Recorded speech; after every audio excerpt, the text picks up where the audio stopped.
years and not know that these beautiful, exclusive antiques exist. The fascinating thing is, they're still being made right on the doorstep. I've been told they come highly recommended. Richard Branson, Liam Gallagher, Liam, and designer Paul Smith. Now they all own one. So what are we talking about? Bristol cars. Bristol cars were first built by the Bristol Aeroplane Company in the post-war years, when peace forced a change of direction. Handmade in small numbers, they're about as exclusive as cars get and very hard to track down. Fortunately, we found Tony Dicker and his precious Bristol 401, so now you can have privileged access to something rare and beautiful. Tell me a bit about the 401. This is a 1950 model. This bears chassis number 264. So it's not many, is it? No, well, they only made 650. When did production stop on this series? 1953, and then they went on to the 403. 4 years, so that's not a long time in production. No. So that's helped to put the value up of this one. Well, it's nice to say so. Yeah. Can you tell me about the history of Bristol cars? When did they first start coming into production? Well, the Bristol cars started producing in 1947 with the 400 model, and then this was the 401, which was the second one in line. It was developed in the wind tunnels at the aeroplane works of the Bristol Aeroplane Company.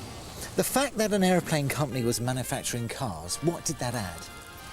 Well, it added the spice that they were able to use their expertise of the aerodynamics and the skilled staff which they had from the war years. They were able then to turn and bring out this beautiful model, the Aerodyne. Tony, I'm begging you, please, can we have a run out in her? Come along, let's go. Thank you.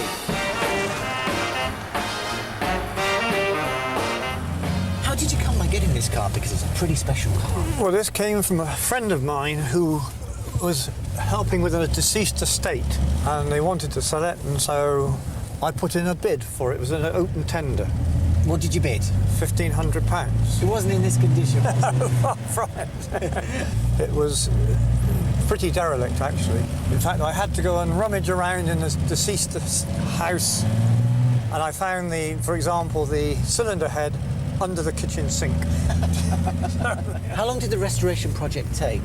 3.5 years. It took a month to strip the actual paint off of the body. I mean, it's so big when you look at it. Yeah. Was this your choice of colour? Yes, it was. Yeah. Not the original? No. The original colour was heather grey. That does devalue the car, though, doesn't it? A little bit, I guess. The purist, it will. Yes, but if it's something you're going to keep for a long time, you want to look at it and it's going to be your favourite. You want to live with it, don't you? Yeah, for sure. So now the work's complete. I mean, this is in complete A1 condition. What's this car worth? Well, about £20,000 on today's market. It's difficult to assess it. Yeah. How do I go about buying a car like this, getting an old Bristol? Well, the best thing I'd suggest to you and to anybody would be to join the Bristol Owners Club, because there you will be offered vehicles which don't normally come onto the marketplace. And at the same time, it will give you a very good idea of the costs of what the vehicles are. Yes. And then you can trim your budget accordingly. Yeah. Is it something you'd ever part with, or is this... No, this is my children's inheritance. Actually, that's really nice, just to keep the antiques in the family. Well, yes, including me.